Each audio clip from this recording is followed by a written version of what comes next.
Everyone, welcome to Adi IAS. In this slide, we will be discussing the missiles of India. I will be going through the various missiles that are being made in India and are also made with the other partners of India. Okay, so you can contact us through these links. So be with us. Before we begin, there is a question for you. Which of the following is not a part of the integrated guided missile development? Options are Nag missile, BrahMos missile, Tejas, Agni, and Trishul. You have to select one of them. Please do comment in the YouTube section. What is your take on this question? Comment करने से आप लोगों के doubt भी solve होंगे, तो do comment. Before we begin, I want to tell you what I am going to discuss in this video. I will be discussing what is ballistic missile and cruise missile, okay, and what is the difference between them, types of ballistic missiles, types of cruise missile, and I will be discussing this program of Indian government, integrated guided missile development program, and I will be discussing the missiles under this program and India's missile system. Okay, there are also missiles like the technology the missile uses, like scramjet, ramjet, these engines kind of things. I will be discussing this in the next video. First of all ballistic missile is there. Ballistic missile क्या होता है? वो एक follows a ballistic trajectory to deliver one or more warheads on a predetermined target. देखो ballistic missile में क्या होता है, आपने यहाँ से लॉन्च करी कोई भी मिसाइल, तो यहाँ से लॉन्च करने के बाद वो इस टारगेट पर जा रही है. बैलिस्टिक मिसाइल में ना हम लोग यहाँ तक ही पूछ देते हैं कि इस हाइट तक चली जाए. अब कोई भी रॉकेट इस हाइट तक चली जाएगी. जैसे क्रिकेटर बॉल थ्रो करता है बाउंड्री से, वो एक विकेट कीपर के पास बॉल थ्रो करता है, वो एक सिर्फ इस हाइट तक पहुंचाना चाहता है. उसके बाद बॉल तो अपने आप ही ग्रेविटी का सहारा लेके, वेलोसिटी का सहारा लेके, अर्थ की रोटेशन का सहारा लेके बॉल तो अपने आप विकेट कीपर के पास चली जाएगी या फिर बॉलर एंड के पास. तो इसी तरह बैलिस्टिक मिसाइल काम करती है. वो इतना ही पोटेंशियल लगाते हैं कि यहाँ तक मिसाइल चली जाए, और यहाँ पर चली जाएगी तो हमारा टारगेट यहाँ पर हिट कर देगी. तो बैलिस्टिक मिसाइल सिर्फ यही होता है. Follows a ballistic trajectory to deliver one or more warhead. ये एक से ज़्यादा लोड भी लेके जा सकती है on a predetermined target. वो टारगेट प्री सेट होता है हमारे, जैसे बॉलर एंड के पास होता है. As a no active propulsion during its actual flight. कोई एक्टिव प्रोपल्जन नहीं होता है, क्योंकि एक पॉइंट तक ही वो ऐसे फोर्स डाल के फेंकते हैं मिसाइल्स को, तो कि वो एक पॉइंट तक चली जाए और उसके बाद तो अपने आप ही टारगेट पर हिट कर देगी मिसाइल. ओके, तो उसका कोई एक्टिव प्रोपल्जन नहीं होता. प्रोपल्जन मतलब उसके इंजन को, उसको मदद करने वाला कोई एक्टिव प्रोपल्जन नहीं होता है. They are guided for a brief period of flight. जैसे मैंने बोला कि सिर्फ यहाँ तक पहुँचानी है फ्लाइट को, ठीक है. The trajectory is fully determined by a given initial velocity. जिस वेलोसिटी, जिस तेजी से फेंकोगे उस पर डिटरमाइन करेगा कि हमें किस टारगेट पर हिट करना है. बॉलर एंड एक तो बाउंड्री से फील्डर बॉल फेंक रहा है, या फिर एक बिल्कुल विकेट कीपर के पास से बॉल फेंक रहा है, तो वो वेलोसिटी भी देखता है ना कि किस वेलोसिटी से फेंकना है. और ग्रेविटी भी अफेक्ट करती है. ग्रेविटी कैसे अफेक्ट करती है? अब यहाँ तक तो चली गई, अब वो नीचे क्यों आ रही है बॉल? क्योंकि वो ग्रेविटी की वजह से नीचे आ रही है. तो अफेक्ट ऑफ ग्रेविटी भी होता है. एयर रेजिस्टेंस भी होता है. एयर ड्रैग करती है मिसाइल्स को, ताकि हवाएं चल रही होती है हमारे एनवायरनमेंट में, एटमॉस्फेयर में. और motion of earth. Coriolis force से ये जियोग्राफी का टॉपिक है, बहुत ही इंपॉर्टेंट टॉपिक है. इस वीडियो का स्कोप इसमें नहीं है, तो I will be not be discussing, but later on I will be covering this in a great detail. Okay, sure. So moving on, the shorter range ballistic missile stay with in earth atmosphere. एक होते हैं बहुत ही long range वाली missile, जैसे दूसरे inter continental missile होती है. एक होती है शॉर्ट रेंज वाली, तो वो तो होती है कि सिर्फ अर्थ के एटमॉस्फेयर तक रहती है, 88 किलोमीटर, 88 किलोमीटर तक. उसके बाद जो कई होती है कि उससे ऊपर ये जो अर्थ का एटमॉस्फेयर है उसको क्रॉस करके और फिर वो चलती है. तो ये एक तरह से एक व्यू था बताने का बस. लॉन्ग रेंज इंटरकॉन्टिनेंटल, देखो ये आ गया ना, इंटरकॉन्टिनेंटल बैलिस्टिक. इंटरकॉन्टिनेंटल मतलब एक कॉन्टिनेंट से दूसरे कॉन्टिनेंट, एशिया से पैसिफिक, एशिया से अमेरिकन, एशिया से यूरोप की साइड, ये होता है इंटरकॉन्टिनेंट. ये लॉन्ग रेंज होती है, ये एटमॉस्फेयर को भी ब्रीच करके जाती है. इसकी हाइट बहुत ही वेलोसिटी से फेंकना पड़ता है, बहुत ही ज़्यादा फोर्स लगा के फेंकना पड़ता है। Are launched on a sub orbital flight trajectory, spend most of their flight out of atmosphere. Okay, out of atmosphere ये ट्रैवल करती है। तो अगेन इसमें बेसिक बात नोट करने की क्या थी कि मिसाइल, बैलिस्टिक मिसाइल होती क्या है, ये मैंने डिस्कस कर दिया कि एक पॉइंट से दूसरे पॉइंट तक हम जैसे बॉल थ्रो करते हैं जैसे वैसे ही ये जाती है। वेलोसिटी भी अब प्रीलिम्स में क्वेश्चन आ जाएगा कि वेलोसिटी पे डिपेंड करती है, ग्रेविटी पे, एयर रेजिस्टेंस पे, मोशन ऑफ अर्थ पे, तो आप डायरेक्ट उससे मार्क कर सकते। Now moving on types of ballistic missile, हमने टाइप्स को किस में डिस्ट्रीब्यूट किया, रेंज के अंदर। हम बैलिस्टिक मिसाइल को रेंज के हिसाब से नाप रहे हैं और क्रूज मिसाइल को स्पीड के हिसाब से नापते हैं। ये हमेशा रिमेंबर रखेगा कि बैलिस्टिक मिसाइल हमेशा हम रेंज के हिसाब से टाइप्स बताते हैं उसके। क्यों बताते हैं? क्योंकि जैसे बैलिस्टिक मिसाइल क्या होता है कि हम बहुत दूर तक फेंक सकते हैं, मगर क्रूज मिसाइल में क्या होता है कि उसमें स्पीड इंपॉर्टेंट होती है कि कितनी तेज़ी से निशाना बनाना है टारगेट, दुश्मन का, टेररिस्ट का, या फिर जो वॉर में इंडल्ज है कंट्री उनका। तो क्रूज मिसाइल उसलिए होती है कि बहुत तेज़ी से निशाना बनाना है, और बैलिस्टिक होती है कि बहुत दूर वाले दुश्मन को, या फिर इसलिए बेसिकली हम बैलिस्टिक यूज़ करते हैं। तो इसमें क्या है, एक है short range tactical ballistic missile, short range ballistic missile. इसमें शॉर्ट रेंज क्या होती है, 300 to 1000 किलोमीटर। ओके, और एक होती है मीडियम रेंज बैलिस्टिक मिसाइल, वो होती है 1000 से ये प्रीलिम्स में क्वेश्चन आ चुका है बकायदा, ये वाला इंटर कॉन्टिनेंटल बैलिस्टिक मिसाइल पे इसकी रेंज पे डायरेक्ट क्वेश्चन आया था, मगर आप उसको ओमिट कर सकते हैं अगर आपको दूसरे ऑप्शंस पता थे, मगर फिर भी ये रेंज थोड़ा बहुत याद में होनी चाहिए, ध्यान में होनी चाहिए। 1000 to 3500 kilometre medium range ballistic missile, और इंटरमीडिएट रेंज में कितना होता है, 3500 to 5500 किलोमीटर तक रहती है, या फिर इंटरमीडिएट को लॉन्ग रेंज भी बोल सकते हैं। एक होती है इंटर कॉन्टिनेंटल, एक कॉन्टिनेंट से दूसरे कॉन्टिनेंट पे, वो है 5500 किलोमीटर प्लस। ये हो गए टाइप्स ऑफ मिसाइल, ये डिपेंड करते हैं रेंज के ऊपर। Remember, ballistic depends on the range. Now we will discuss the cruise missile. Cruise missile क्या होती है, इज अ गाइडेड मिसाइल। वो क्या थी, बैलिस्टिक अनगाइड, एक पर्टिकुलर टाइम तक फोर्स लगा के अनगाइडेड थी, वो अपने आप ही टारगेट पे अर्थ की एटमॉस्फेयर का, वेलोसिटी का, ग्रेविटी का सहारा लेके चल रही थी। Target has to be pre set, इसमें क्या करते हैं, लॉक कर देते हैं target. Used against terrestrial target, एक टेरेस्ट्रियल यानी कि टेरिटोरियल टारगेट को टारगेट करने के लिए हम क्रूज मिसाइल का यूज़ करते हैं। It remains in atmosphere through out it's flight, ये एटमॉस्फेयर में रहेगी थ्रू आउट इट्स फ्लाइट। ये नहीं है कि दूसरे एटमॉस्फेयर से, जैसे बैलिस्टिक मिसाइल थी, ये एटमॉस्फेयर से बाहर चली जाती है बैलिस्टिक मिसाइल, मगर ये नहीं जाती। क्यों नहीं जाती? क्योंकि इसको क्या चाहिए, इसके इंजन को ऑक्सीजन चाहिए। ऑक्सीजन कहाँ से मिलेगा, एटमॉस्फेयर से। बैलिस्टिक को ऑक्सीजन नहीं चाहिए था क्योंकि वो सिर्फ एक बार थ्रो करना था, इसको एटमॉस्फेयर से ऑक्सीजन चाहिए। तो क्रूज मिसाइल एटमॉस्फेयर की, it remains in the atmosphere throughout, ये बहुत इंपॉर्टेंट पॉइंट है ये। It flies the major portion of its flight path at constant speed, ये कॉन्स्टेंट स्पीड से ही, मगर जाती बहुत तेज है, बहुत तेज एकदम से। क्रूज मिसाइल है design to deliver a large warhead over a long distance with high precision, इसका प्रिसीजन हाई होता है। इसका मतलब ये है कि देखो बैलिस्टिक मिसाइल में क्या है कि कई बार टारगेट आगे पीछे या फिर थोड़ा सा, मगर इसमें हाईली प्रिसाइज होता है, लॉन्ग डिस्टेंस भी ट्रैवल कर सकते हैं, और लार्ज वॉरहेड इसमें हम लेके जा सकते हैं। बैलिस्टिक में भी हम बहुत सारा वॉरहेड लेके जा सकते हैं, मगर बैलिस्टिक बेसिकली हम न्यूक्लियर के लिए यूज़ करते हैं, न्यूक्लियर बॉम्ब फेंकने के लिए।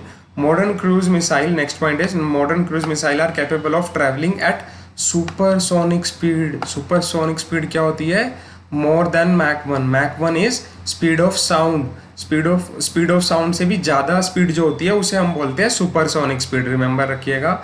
और स्पीड ऑफ साउंड कहते हैं 1236 kilometre per hour.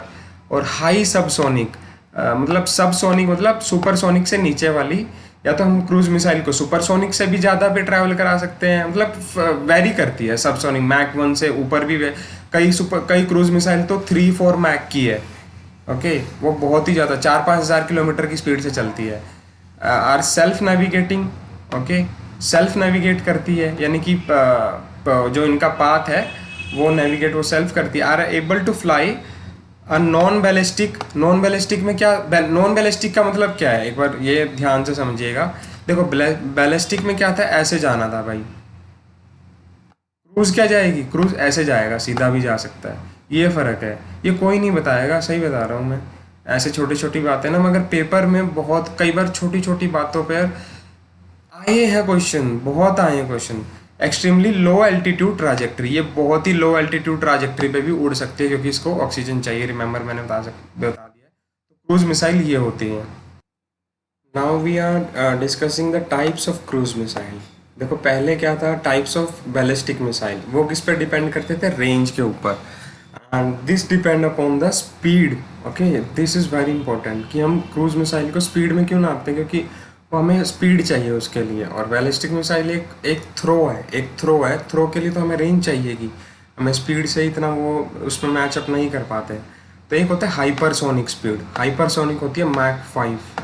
This missile would travel at least 5 times the speed of sound, 1236 kilometre per hour, 1236 kilometre per hour से भी ज़्यादा की स्पीड से, मतलब स्पीड ऑफ साउंड इज 1236, उससे 5 times. Example is BrahMos 2। BrahMos कौन सी मिसाइल है, ब्रह्मोस रशिया और इंडिया का टाइप है। ब्रह्मपुत्रा भरा से ब्रह्मपुत्रा लिया गया है, भरा। एंड सेकंड इज मोस इज एक रशिया के अंदर है, Moskva river, MOSKVA, Moskva river. तो ब्रह्मोस वहाँ से लिया गया। ये ब्रह्मोस 2 जो है मैक 5 तक जा सकती है। और सुपरसोनिक ये है हाइपरसोनिक, बहुत ही हाइपर हो गया, सुपर होती है ये 2-3 मैक की। This missile travel faster than the speed of sound. Example BrahMos जो 1 थी वो सुपरसोनिक थी और ब्रह्मोस 2 हाइपरसोनिक है। ये रिमेंबर रखिएगा, ब्रह्मोस इंटरकॉन्टिनेंटल मिसाइल है, ये ब्रह्मोस भी सबसोनिक है। ब्रह्मोस ये भी रिमेंबर रखिएगा कि ब्रह्मोस जो है क्रूज मिसाइल है, ना कि ballistic missile. BrahMos is a cruise missile, ये क्वेश्चन भी आ सकता है। सबसोनिक एक होता है, उससे स्पीड ऑफ साउंड से नीचे निर्भय मिसाइल थी जो इंडिया ने बनाई थी। Nirbhay missile travel slightly slower than the speed of the sound. These are the types of cruise missiles we have. Okay, next. इसमें मैंने पूरा क्रक्स निकाला है दोनों का कि क्या क्या इंपॉर्टेंट चीज़ें हैं। देखो हम बैलिस्टिक और क्रूज को डिफरेंस देंगे। Propelled only for a brief duration after launch, ये मैंने पहले ही बता दिया था कि हमें सिर्फ एक पॉइंट तक पहुंचानी है और उसके बाद वो अपने आप चलेगी। ये है self propelled till the end of its flight. Self propelled मतलब एक इंजन लगा होता है जो ऑक्सीजन लेता है, ठीक है, वो इसको सेल्फ प्रोपेल्ड करता है। ये क्या है, ये सेल्फ प्रोपेल्ड नहीं है, इसको तो धक्का देना पड़ता है ना, शुरू से ही एक बार धक्का दे दिया फिर चल, ये इसका इंजन होता है self propelled. Similar to rocket engine, जैसे रॉकेट में जाते हैं ना, सॉरी मैंने उल्टा लिख दिया है। अब इसका क्या है कि ये बैलिस्टिक मिसाइल जो है रॉकेट इंजन की तरह होता है। रॉकेट में क्या होता है, ऑक्सीजन कैरी करना पड़ता है। रॉकेट जो ऊपर हम लोग रॉकेट छोड़ते हैं, जेट जाता है, तो उसके अंदर बैलिस्टिक मिसाइल क्योंकि एक थ्रोपुट है, एक थ्रो है ये पूरा, तो एक एडवांस टेक्नोलॉजी। एडवांस बैलिस्टिक में क्या होता है कि मान लो आपको यहाँ पर जैसे कोई वो नहीं है, यहाँ पर एटमॉस्फेयर नहीं है, यहाँ पर ऑक्सीजन नहीं है, तो यहाँ पर इसको डायरेक्शन देने के लिए भाई तू इस साइड थोड़ा सा और जा और यहाँ पर ड्रॉप करवा, तो इसके लिए इसको ऑक्सीजन भी कैरी करनी पड़ती है। यहाँ पर भी अगर मान लो जब इसकी लॉन्च होती है उसके लिए भी इसको ऑक्सीजन कैरी करनी पड़ती है। ऑक्सीजन का एक टैंक होता है, इसका एक बकाया। इसमें ऐसा नहीं होता है, सिमिलर टू जेट इंजन, जैसे जेट पायलट उड़ते हैं, एरोप्लेन उड़ते हैं, ये ऑक्सीजन लेता है फ्रॉम एयर से। क्रूज मिसाइल लेता है फ्रॉम एयर से। ये होता है long range missile leaves atmosphere and re enter it, ठीक है, मैंने बताया, ये क्लियर हो गया पॉइंट। फ्लाइट पाथ इसका कर्व ऐसा पाथ होता है, उसका बैलिस्टिक का ऐसा पाथ होता है, इसका ऐसा पाथ होता है। लो प्रिसीजन होता है इसका, as it is unguided path, ठीक है, डिपेंड अपॉन द ग्रेविटी, ये मैं डिस्कस कर चुका हूँ। इसका हाई प्रिसीजन होता है, as it is constantly propelled, ठीक है। इसका अनगाइडेड पाथ क्यों होता है, क्योंकि पता नहीं भाई प्रॉपर जाएगी या नहीं जाएगी बॉलर एंड या विकेट कीपर एंड पे। तो लॉन्ग रेंज होती है, अप टू 12,000 किलोमीटर तक मार कर सकती है बैलिस्टिक मिसाइल। हम पहले डिस्कस कर चुके हैं कि बैलिस्टिक मिसाइल के जो है टाइप्स है वो रेंज पे डिपेंड करते हैं और क्रूज के स्पीड पे।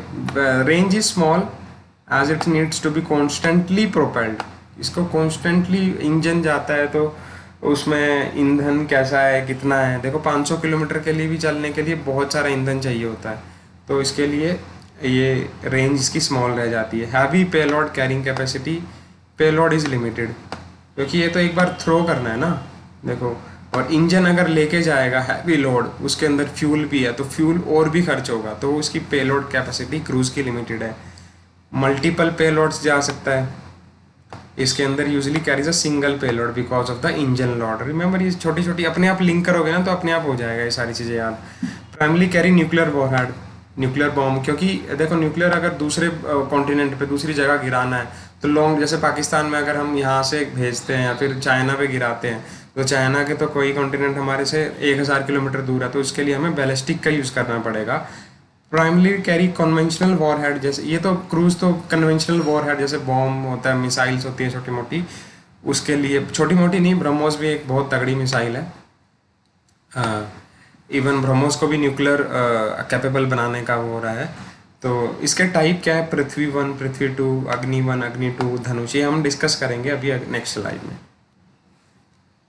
पहले इस प्रोग्राम के बारे में डिस्कस कर लेते हैं। Integrated guided missile development programme जो इंडिया ने स्टार्ट किया था, it was conceived by late doctor APJ Abdul Kalam in response to the technological restriction impose by MTCR, missile technology control regime. ये एक कंट्रोल रिजिम है जो कि मिसाइल की टेक्नोलॉजी की फ्लो को कंट्रोल करता है। तो इन्होंने हमारे ऊपर रेस्ट्रिक्शंस लगा दी थी ताकि मिसाइल्स का प्रोलिफरेशन ना हो, ताकि हर एक कंट्री के पास एडवांस टेक्नोलॉजी की मिसाइल्स ना हो, ताकि क्योंकि हर एक के पास आगे तो युद्ध होने का, बहुत वॉर होने का बहुत चांसेस रहते हैं, इनका मानना था।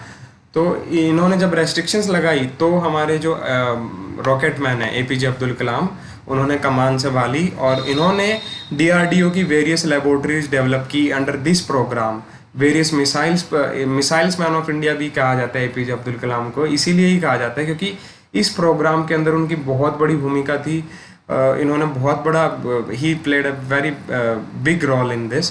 तो एक बार MTCR डिस्कस कर लेते हैं, उसके बाद हम लोग इसकी IGMDP की प्रोग्राम के अंदर जो जो मिसाइल आती हैं वो डिस्कस करेंगे। MTCR क्या है, इनफॉर्मल ग्रुपिंग है, फॉर्मल नहीं है, ये इनफॉर्मल है, ठीक है। Establish in 1987 by G7 developed countries होते हैं मोस्टली। 1987 में ब्लॉक बना था ये, और उसी के दौरान ही हमारे ऊपर ब्लॉक लगाया था। तो हमने ये प्रोग्राम स्टार्ट किया था। G7 कौन कौन से, Canada, France, Germany, Italy, Japan, UK, USA, to limit proliferation of missiles and missile technology and mass destruction weapon. इनको कंट्रोल करने के लिए ताकि सब कंट्रीज़ के पास ना फैले, ठीक है। अब अफ़गानिस्तान, जैसे अभी रिसेंटली अफ़गानिस्तान ने USA की बहुत बड़ी मिसाइल्स के ऊपर, वेपन्स के ऊपर कब्जा कर लिया, तो ऐसे ही वो लोग चाहते थे कि प्रोलिफरेट ना हो।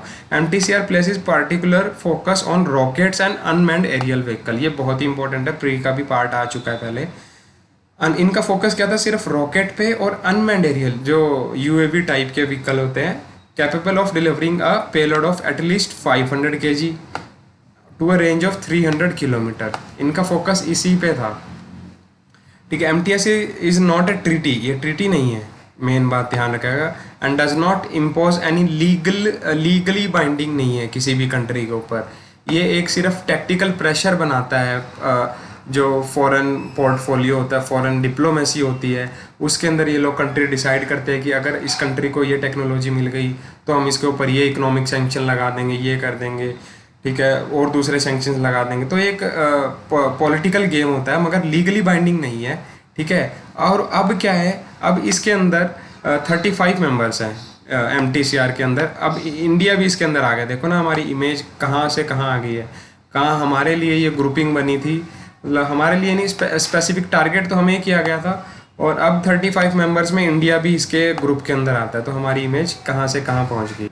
सो वी विल बी डिस्कसिंग क्या क्या मिसाइल्स आती हैं। There are 5 missile system was taken up for keeping requirement in mind, मतलब जो रिक्वायरमेंट थी उसको लेकर हमने 5 मिसाइल सिस्टम बनाया था। 1983 में स्टार्ट किया था उसी दौरान ही, और 2012 में complete. First is Prithvi missile. Prithvi is short range surface to surface ballistic missile है, ठीक है। सरफेस टू सरफेस पृथ्वी है, अब पृथ्वी है मतलब अर्थ सरफेस है, तो ये सरफेस टू सरफेस ही ट्रैवल करती है। बैलिस्टिक मतलब एक पॉइंट से दूसरे पॉइंट पे छोड़ दिया, ठीक है। ये पृथ्वी का ये याद रखना है कि शॉर्ट रेंज है और surface to surface ballistic missile है।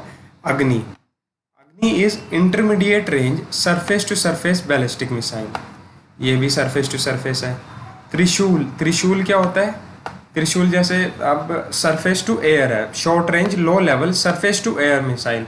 अब सरफेस टू एयर, इसका याद करने का तरीका ये रख सकते हैं कि जैसे मान लो कोई भी इंडियन लॉर्ड्स ले लो, उनके हाथ में त्रिशूल होता है, और त्रिशूल वो डेविल्स को ऐसे मारते थे ना उठा के, मतलब एक सरफेस से लॉन्च करते थे और ऊपर डेविल खड़ा है या कहीं खड़ा है, तो सरफेस टू एयर ट्रैवल कर रहा है, एयर ट्रैवल, एयर में टारगेट करने का। एयर में जो व्हीकल ट्रैवल कर रहे हैं, मिसाइल ट्रैवल कर रही है, फिर न्यूक्लियर बॉम्ब आ रहा है कहीं से, तो उसको टारगेट करने के लिए त्रिशूल मिसाइल का यूज़ किया जाता है। शॉर्ट रेंज होती है, short range, okay. Next is Akash, Akash is medium range surface to air. अब देखो आकाश है, Akash means sky, sky surface to air, यानी कि आकाश में हम छोड़ेंगे कोई मिसाइल तो ये टारगेट देखना है इसके अंदर बेसिकली। ये सरफेस टू एयर है, आकाश मतलब air surface, okay, sorry sky. Nag, Nag is a third generation anti tank missile, ये एंटी टैंक मिसाइल है, यानी कि टैंक को फोड़ने के लिए, जो टैंक दुश्मनों के टैंक आते हैं ना, तो उसके तोड़ने के लिए ये मिसाइल है। Nag means snake, snake, Nag slithers like a snake hit a tank, to hit a tank, okay. तो ये आप इसका निमोनिक है, याद कर सकते हो कि एक स्नेक है वो slithers like a snake, Nag sneaker like a snake to hit a tank. तो ये है surface to a, surface to surface. Agni है हमारी surface to surface, Prithvi surface to surface, Trishul है सरफेस टू एयर, कोई भी इंडियन लोड छोड़ेगा वो ऊपर छोड़ेगा। आकाश है सरफेस टू एयर क्योंकि आकाश ऊपर की तरफ है। नाग इज़ दुश्मनों का नाश, टैंक का नाश करने के लिए, ठीक है। इसके अंदर क्या है कि इसके अंदर हम मिसाइल्स टाइप और रेंज डिस्कस कर रहे हैं। अब एक अस्त्रा मिसाइल है, sorry, Astra missile is there. Astra क्या है? Air to air, Astra is air to air. इसका निमोनिक ये रख सकते हैं कि एक जैसे रामायण महाभारत में देखा होगा सीरियल्स में कि एक अस्त्र छोड़ता है दूसरे अस्त्र पे, वो एयर में टकराते हैं, एक यहाँ से तीर आता है, एक यहाँ से तीर आता है, तो उससे हम लोग इसका निमोनिक याद कर सकते हैं। त्रिशूल हमने अभी डिस्कस किया ही है कि सरफेस टू एयर है, ओके। आकाश भी सरफेस टू एयर है। Prithvi air defence surface to air है। पृथ्वी जो मिसाइल थी वो सरफेस टू सरफेस भी है, ये याद रखिएगा, ये इंपॉर्टेंट है। और इनकी रेंज देख ले, इनकी त्रिशूल की छोटी रेंज क्यों होती है? क्योंकि त्रिशूल ना बिल्कुल जो त्रिशूल एक तरह से इंडियन गॉड्स का लास्ट रिसोर्स होता था। तो लास्ट रिसोर्स कब होता था? बिल्कुल पास में कोई एनिमी आ गया, कोई मिसाइल आ गई, तो हम त्रिशूल का यूज़ करेंगे। आकाश की 30 किलोमीटर तक है, पृथ्वी की 2000 किलोमीटर। नाग है सरफेस टू सरफेस, ये तो सरफेस टू सरफेस रहेगी क्योंकि एंटी टैंक मिसाइल है। इसकी 4 किलोमीटर होती है, बिल्कुल छोटे टारगेट में ही होती है। टैंक को तो हम पास आने पे ही फोड़ेंगे ना। और प्रहार है, प्रहार आक्रमण करना, एक दौड़, घोड़े दौड़ के जाते हैं, प्रहार करेंगे, आक्रमण करेंगे, तो उससे हम लोग इसका निमोनिक बना सकते हैं सरफेस टू सरफेस। मेरे को सारे याद है, एक बार मैंने निमोनिक बना लिया और मैंने लिख लिया और मैं उनको रिवाइज करता रहता हूँ, मेरे को सब कुछ याद है इनका। सरफेस टू सरफेस, प्रहार क्या है? Surface to surface short range ballistic missile है, ठीक है। और इसकी रेंज है 150 किलोमीटर तक। इसकी रेंज थोड़ी थोड़ी पता होनी चाहिए तो सही रहता है। ब्रह्मोस जो है, ब्रह्मोस क्या? लैंड, नेवल, एयर, हम तीनों जगह से छोड़ सकते हैं। हम प्लेन से भी ब्रह्मोस को छोड़ सकते हैं और लैंड से भी लॉन्च कर सकते हैं, और नेवल हमारी जो नेवी है वो भी लॉन्च कर सकती है। ये है सुपरसोनिक क्रूज मिसाइल है ब्रह्मोस, पहले भी हम डिस्कस कर चुके हैं। रेंज इसकी 300 किलोमीटर है और ब्रह्मोस 2 की ज़्यादा रेंज है।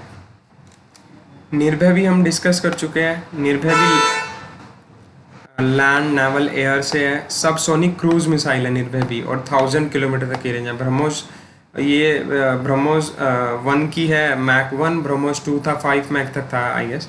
तो K-15 सागरिका, ये भी एक मिसाइल है। K सीरीज़ है पूरी की पूरी, वो हम आने वाली वीडियोस में डिस्कस करेंगे, जो फ्रांस के साथ टाई अप है, तो ये हम उसमें डिस्कस करेंगे।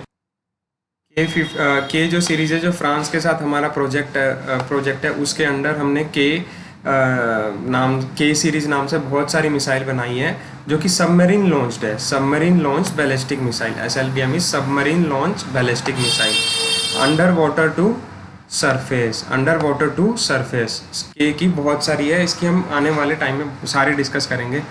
Dhanush is C2C and Shaurya is surface. Shaurya तो आप एक पराक्रम, शौर्य तो आप सरफेस टू सरफेस ही दिखा सकते हो युद्ध में, ठीक है, आप मैदान में जाके लड़ो। और धनुष आप C2C और C2 सरफेस भी यूज़ कर सकते हैं। शॉर्ट रेंज बैलिस्टिक मिसाइल है धनुष का, याद कर लो यार, सारे निमोनिक नहीं पता होने चाहिए। ये स्लाइड मैंने वैसे ही डाल दिया, आप एक बार स्क्रीनशॉट लेके इसको देख लीजिएगा कि क्या क्या इंपॉर्टेंट है, एक बार पढ़ना जरूरी है। जैसे ब्रह्मोस का दिया हुआ है, इस venture between India and Russia में सब कुछ बता चुका हूँ। अस्त्रा है, एयर टू एयर मिसाइल है और मिड वेट साइज़ है। आकाश है, सरफेस एयर टू सरफेस है, ठीक है, ये सरफेस टू एयर है। त्रिशूल है, और ये सब मैं बता चुका हूँ। प्रहार किस मिसाइल का है। निर्भय और हम डिस्कस कर चुके, क्रूज़ मिसाइल है, ठीक है, सबसोनिक क्रूज मिसाइल है। K-15 सागर, धनुष, शौर्य, हम ये सब डिस्कस कर चुके हैं, मगर ये एक बार इंपॉर्टेंट हो जाता है, आप स्क्रीनशॉट लेके इसको देख लीजिए। अब ये डिस्कस कर लेते हैं जो पृथ्वी जो इंटीग्रेटेड डेवलपमेंट प्रोग्राम था हमारा, integrated guided missile development program. तो उसके अंदर हमारी 5 मिसाइलें थी, उसके अंदर 2 तो ये है पृथ्वी मिसाइल है, पृथ्वी 1, पृथ्वी 2 and Prithvi 3। Prithvi 1 is army, air force and naval version. Prithvi 1 is for army, यानी कि जो इन्फेंट्री बेस्ड आर्मी है हमारी यूनिट है, उसके लिए पृथ्वी 1 है। पृथ्वी 2 इज़ फॉर एयरफोर्स। इनकी रेंज देख लेना एक बार, वैसे इतना इम्पोर्टेंट नहीं है ये सब कुछ, मगर एक बार फिर भी कई बार पेपर में आ जाता है कि पृथ्वी 3 की रेंज इतनी है, आया भी है। तो एक बार बस 3 है तो ज़्यादा ही होगी, 1 है तो कम होगी, ठीक है। और एयर ये सब देखने बनता है। और अग्नि है, अग्नि 1, अग्नि 2, अग्नि 3, अग्नि 4, अग्नि 5, अग्नि 6 तक गई हुई है। अब 6 में क्या इंटर कॉन्टिनेंटल है, तो ये 6 रेंज ज़्यादा होगी, 10,000 किलोमीटर तक। और ये मीडियम रेंज बैलिस्टिक मिसाइल है, इसकी कम रेंज है 700 से। मगर ये याद रखना कि अग्नि जो है पृथ्वी से ज़्यादा रेंज में है, दोनों की दोनों, ठीक है। और मीडियम रेंज है, अग्नि 3 इज इंटरमीडिएट रेंज है। एक बार ये आपसे डिस्कस करना था। Now the question that I have asked in the beginning is not which of the following is not a part of integrated guided missile development program. देखो IGDMP के अंदर हमारी क्या क्या आती थी, अग्नि, आकाश, त्रिशूल, पृथ्वी एंड नाग, ये 5 मिसाइल थी। इसमें कौन कौन सी नहीं है, ब्रह्मोस नहीं है। ब्रह्मोस किसके साथ था, रशिया के साथ था। और कौन सी नहीं है इसके अंदर हमारी, 3 तेजस भी नहीं है। 3 वाली जो तेजस भी नहीं है, तेजस जो है इंडिया की इंडियन एयरफोर्स के लिए तेजस जो है विमान बनाए गए थे, ओके। तेजस कोई वो नहीं है, तेजस एक फाइटिंग एयरक्राफ्ट है, ना कि मिसाइल है, और जो कि हिंदुस्तान एरोनॉटिक लिमिटेड ने बनाया है, ना कि इस प्रोग्राम के अंडर आता है। तो I hope this is clear. और रिमेंबर कि ये जो हमारे जो 5 एलिमेंट होते हैं ना, हमारे बेसिक जो एक यौगिक थ्योरी में बोलते हैं, फिलोसफी में बोलते हैं, earth, air, water, ether and fire, तो उन्हीं से मिलकर ही Integrated guided missile development Programme को आप निमोनिक वे में याद कर सकते हो। अर्थ से क्या आता है, पृथ्वी मिसाइल आती है, ठीक है। एयर, वाटर और ईथर क्या है, ईथर किसको बोलते हैं, आकाश को, फायर अग्नि को, 3 तो ये हो गए। और एयर एंड वाटर के लिए आप क्या करो, एयर को जोड़ दो त्रिशूल से, क्योंकि त्रिशूल क्या करता है, सरफेस टू एयर मिसाइल थी त्रिशूल। मैंने बोला था कि लोड अगर छोड़ेगा त्रिशूल, डेविल वहाँ खड़ा है, तो सरफेस टू एयर मिसाइल थी, तो एयर से जोड़ सकते हैं वाटर। और वाटर से क्या होता है, नाग को जोड़ सकते हैं। एक स्नेक है, वो वाटर की बॉडी पे ऐसे ऐसे तैर रहा है, और एंटी टैंक गाइडेड मिसाइल है नाग। तो ऐसे आप निमोनिक बना के इसको याद कर सकते हैं। एक बार निमोनिक बना लिया और उसे बार बार याद करोगे तो हो जाएगा। और इसके नेक्स्ट स्लाइड में हम लोग डिस्कस करेंगे बहुत, नेक्स्ट वीडियो में हम लोग रामजेट, स्क्रैमजेट, वो सभी इंजन के टाइप जो है हम वो भी डिस्कस करेंगे। इंडिया की जो अदर मिसाइल्स हैं वो भी डिस्कस करेंगे। तो बने रहिएगा। Do like, comment and share. इस क्वेश्चन का आंसर भी करना यार। Okay, thank you.